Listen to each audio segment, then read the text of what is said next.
I'm Marty Levinson, and you're watching Northtown News Magazine. Hi, I'm Marty Levinson, and welcome to the Northtown News Magazine.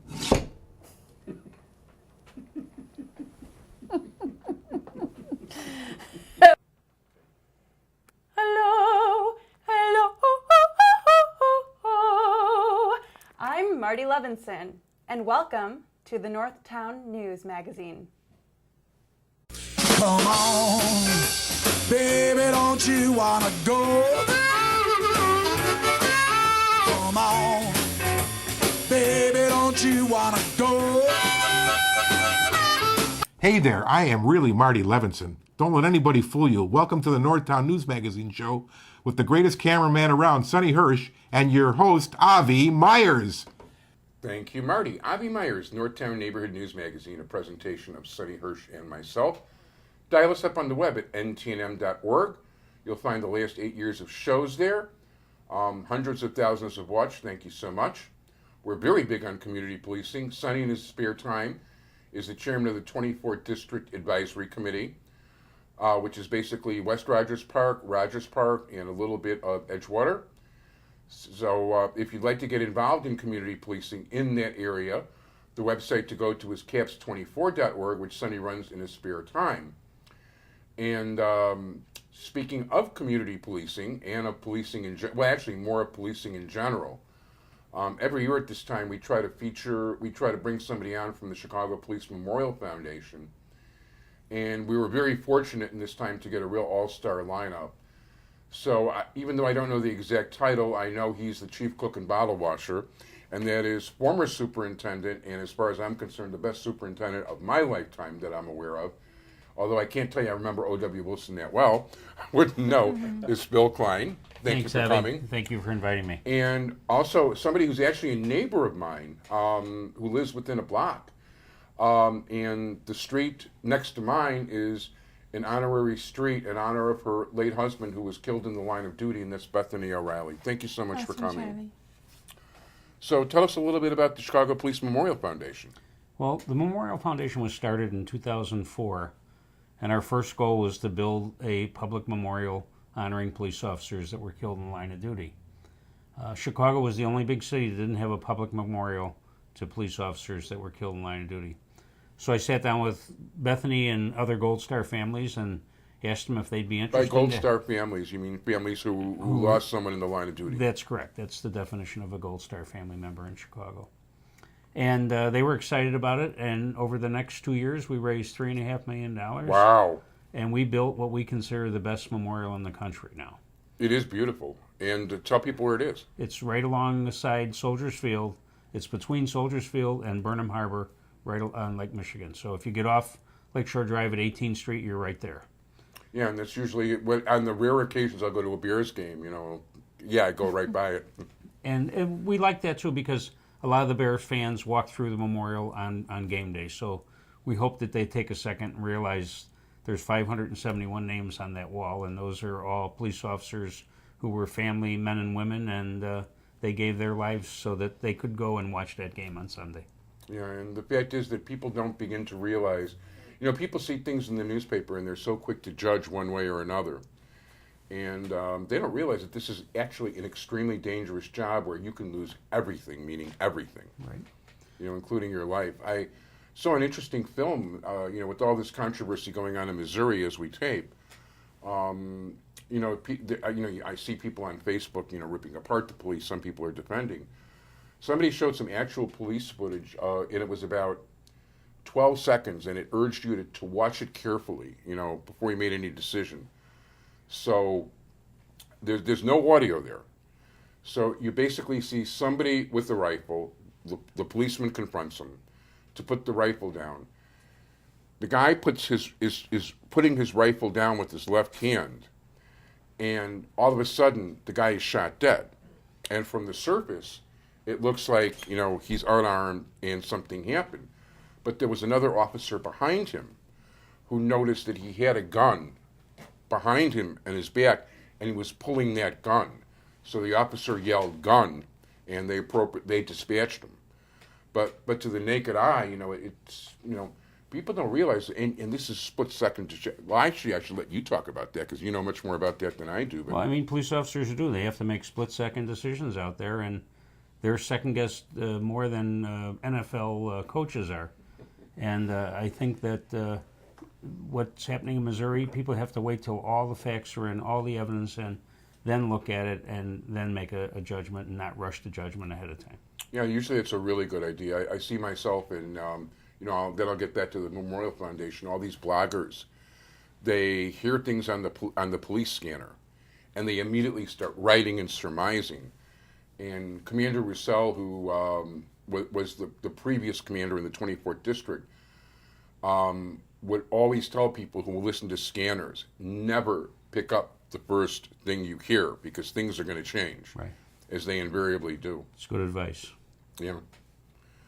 So, in any event, besides for the memorial itself near Soldiers Field, you also do things for the families. Right. In 2007, we paid off the memorial, and the board decided to do what's called the Mission Beyond the Memorial. And that's where we provide financial assistance to the families of police officers who were killed or catastrophically injured in the line of duty. And Bethany's the president of the Gold Star families, who are the main source of what we do. And do you want to tell us about some of the things? Oh, sure. I'd love to tell you. My husband was a very funny guy and a family guy and loved kids. He was the youngest of 10, a sergeant in 20 when he passed away. He was in a car accident on Granville and Western, actually. Oh, wow. Close to where we live. A tow truck ran a red light. But anyway, about the Memorial Foundation, they have paid for my children's school education, Catholic school, grade school, and now my son actually turned 18 and he graduated from St. Pat's High School this year, so we're all very happy for him and appreciative. Congratulations. But there's still like this underlying sadness kind of thing going on because my husband's not there. But without the Memorial Foundation, I wouldn't have been able to send them to all these great schools. And next year my daughter's a senior at Trinity, which is far from here, Division in Harlem, so we drive her every day because nightmare come true. They're both going to start driving pretty soon.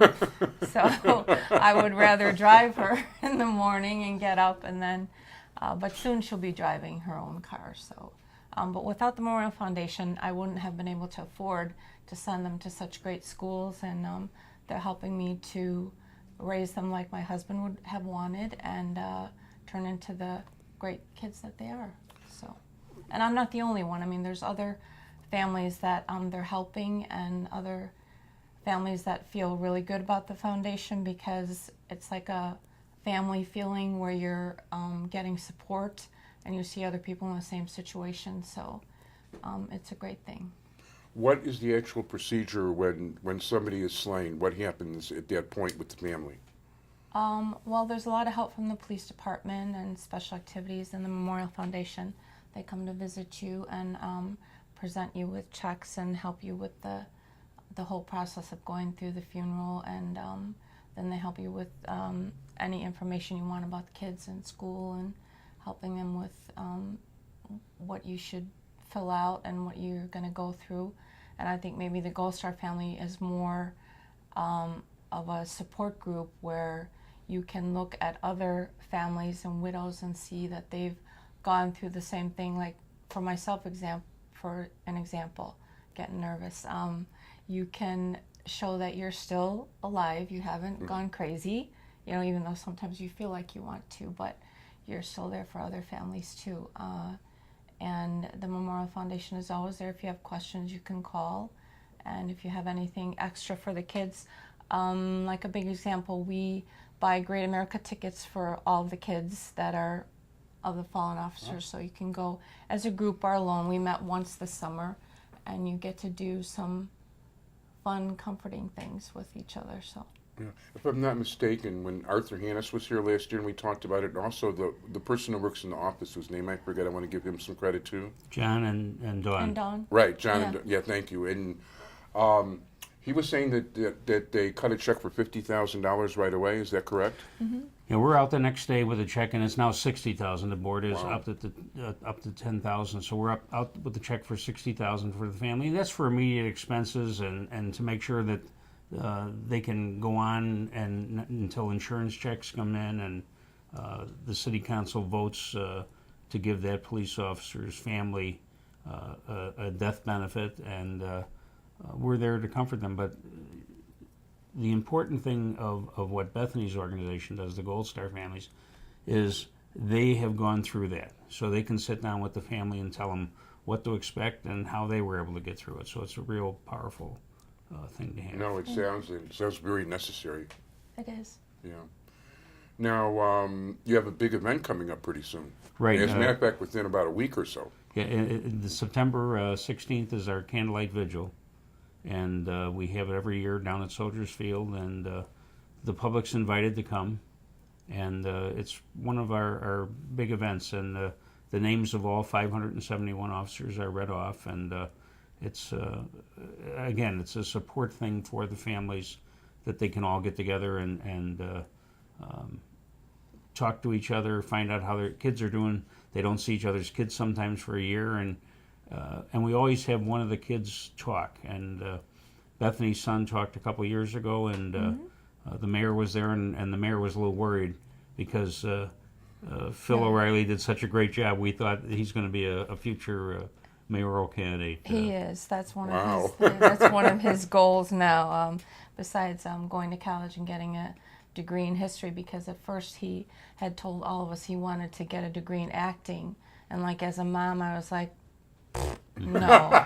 So like I said, you have to be more practical and get something where you can make some money, and then you could have that as a sideline. But he is a very good speaker, and he could use his acting abilities as a mayor. I mean, isn't that what all politicians do? Well, as a matter of fact, I think their acting abilities often are much more important than their ability to I do think the so job. too, yeah. Well, Which is a hopefully he shame. won't be a politician. He'll be something else. So Yeah, I actually had the lead in my college play, and I played a 55-year-old big game hunter, which is how I grew the beard, actually, because I was too young to look old. So they needed to spray gray on me. Now you have it, Avi. yeah. Yeah, no, now I definitely have it. Yeah. There's no question about it. But so anyway, I would imagine. So this is September 16th. What time is this? It's 7:30, and it's open to the public, and it's right at the memorial, which is located on the east side of Soldiers Field. And let's give your website now, and we'll give it again in a couple of minutes at the end. cpdmemorial.org. cpdmemorial.org. Now, also, the same way that we had cows all over the city, we're going to have horses all over the city. Yeah, it's a public art project, and as you mentioned, the cows were such a success in raising money for charities. This year we have Horses of Honor, and they're molded after the Chicago Police Mounted Unit. Each horse will be named for a police officer that was killed in line of duty, and businesses or individuals can sponsor a horse, and they'll be on Michigan Avenue for about a month from October to November. And after that, then they'll be auctioned off at the Hyatt, and the proceeds will help the Chicago Police Memorial Foundation. Yeah, as a matter of fact, there's a local Italian beef place that has one of those cows that's still out there. So it's a good way to attract people into the place. Well, it's great for the business, and the artist and the sponsor, whatever their imaginations, that's what they can come up with. And we've seen some of the horses recently at different events, and they're really great. The Police Credit Union is sponsoring a horse, and they have it all outfitted in armor, like in the days of knights, and it really looks sharp. No, that really sounds pretty cool. Well, besides, we're not allowed to be commercial here, but are there other ways that people can help the foundation? Yeah, I mean, we have our Run to Remember is always the first Saturday in May, and we get about 5,000 people out for that. Wow. And if they go to our website, cpdmemorial.org, it talks about the different events. We have a baseball game coming up between police and fire at Cellular Field, and there's different events during the year. No, listen, you guys provide invaluable service to people who need it, who risked their lives and lost it, for the benefit of the people of the city of Chicago. And I don't say that in a political way. I mean, this is for real. People don't realize how dedicated so many of these guys are. I mean, I've been sharing my cap speed since 1995, and you can't say that when you got 10, 12,000 people working that every single one is a certain way. but there are so many that are strongly dedicated and devoted to trying to make the neighborhood better, that really care about what they're doing. And you know, it's a noble thing when done right, and so many people in the department, and the vast majority do things right. Oh, absolutely. And of those 571 names that are on our memorial wall, not one of them went to work that night thinking that they weren't going to come back to their family. And the thing I always say is, if they did know that, the thing that they would say to the rest of the department is, please take care of my family. And that's what the Police Memorial Foundation tries to do. Thank God for what you do and for what you do. I want to thank you very much. It's cpdmemorial.org. That's correct. Okay, I want to thank, and I'm finally glad I got to meet him after all these years, Superintendent Phil Cline. Thank you, Avi. And the president of the Gold Star Families, Bethany O'Reilly. Thank you. And the whole city thanks you, and good luck with your upcoming event at the memorial September 16th.